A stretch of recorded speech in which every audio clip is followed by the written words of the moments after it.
Whenever I talk to people about the war in Ukraine, I often get the same question or the statement, which is, why can't they just negotiate? Why are they not talking?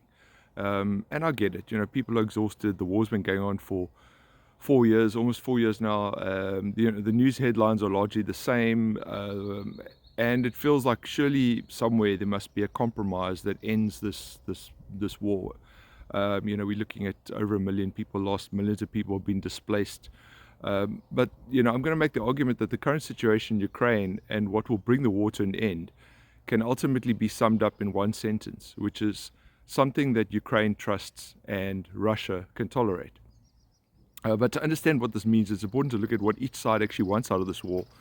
And I want to make the argument that I don't think that there will be peace anytime soon, because the peace terms that would be acceptable for Russia would never be accepted by Ukraine, and the peace terms that would be accepted by Ukraine would never be accepted by Russia. And now this isn't a moral argument. It's not about who's good and who's bad, although you might have your own views on that. This is ultimately about incentives and political survival, and what each side can realistically agree to without collapsing internally. So let's walk through it and look at what does each side want out of this. Now, most people imagine peace to be when the shooting stops, but in wars like this, the peace stops. Shooting stops is not peace; it's just a pause. And true peace deal needs to be at least three things. So a line that everybody accepts, meaning borders or control zones, and this is physical geography, a security arrangement that prevents the war from just restarting, and a political story that each side can sell to their own population as being, in quotation marks, worth it. And the reason why peace looks so far away is because those three things don't overlap between these two sides, and in actual fact they're quite far apart. So let's start with Russia. And whatever you think of the war, Russia can't realistically sign a deal that looks like we tried, we failed, and we walked away. Now, this would be political dangerous for the leadership, and probably political suicide for Putin, and also for the broader state narrative of why the war is going on, and how power works in Russia. So Russia's minimum acceptable outcome tends to include, a combination of the following. So holding on to territory it has taken, and ideally having that treated as permanent, preventing Ukraine from joining NATO or being formally tied to any Western security umbrella. And this has come up repeatedly, reducing Ukraine's military capability, so whether that's via restrictions or limitations, or simply just ensuring that Ukraine is not armed and backed in a way that makes Russia's position worse over time. Now look at how these points are viewed from the Ukrainian perspective. Holding on to captured territory means, in effect, the invasion works, it rewards aggression. Stopping Ukraine from choosing its alliances means Ukraine doesn't get to choose and decide its own future. And limiting Ukraine's ability to defend itself after being invaded means, trust us, we won't do it again, which is the hardest sell possible, because when Russia invaded Ukraine in 2022, it broke several previous agreements that it had signed, which specifically guaranteed Ukraine's territorial integrity.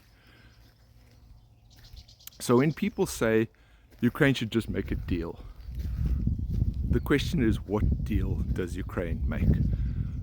If the deal asks Ukraine to accept permanent loss of land, permanent vulnerability, and permanent restrictions, that isn't peace, it's just coercion. And I don't mean this as an insult, I mean it practically.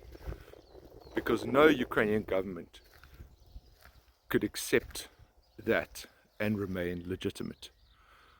Now let's look at Ukraine and what they want. Ukraine's minimum acceptable outcomes tends to look like no legal surrender of territory, some credible guarantee that Russia can't just come back later, and a future where Ukraine is secure enough to rebuild, invest, and function without permanently living under the threat of another invasion.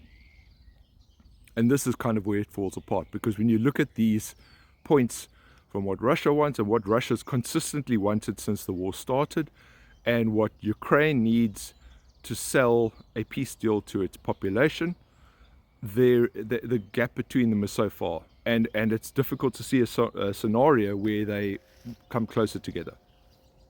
Now, even if you imagine a scenario where fighting stops along current lines, Ukraine still faces the problem that if peace simply freezes the war, then Ukraine is expected to rebuild while knowing that the war can restart whenever Russia chooses.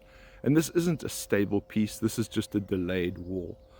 And from Russia's point of view, the Ukrainian minimum is also unacceptable. Because if Russia agrees to withdraw without gaining anything substantial, that's essentially admitting the war failed. And that would be political and probably literal suicide for Putin. And if Ukraine gets strong security guarantees, especially tied to Russia, to NATO or NATO-like commitments from the EU, Russia sees this as a permanent loss of Ukraine from its strategic sphere of influence. So again, the overlap collapses. Ukraine's minimum looks like Russian defeat, and Russia's minimum looks like Ukrainian capitulation and coercion. And here's another reality also with these kinds of wars, is that peace deals either work because there is trust or because there is enforcement strong enough to replace the trust. Now the trust is gone because there's been several agreements that have been broken in the past which were specifically designed to prevent this kind of war happening. So if you want a deal, you need enforcement. And what would the enforcement look like? It would mean some mechanism of sorts that punishes violations, deters renewed attacks, and removes the incentives to restart the war. And the more credible and muscular that enforcement is, which it needs to be, the more Russia will see it as unacceptable. And the weaker that enforcement is, which is what Russia wants, the more Ukraine will see it as meaningless and just a pause until the war can restart. So even when people propose a compromise, and this is what people often say, they just need to talk, they need to reach a compromise.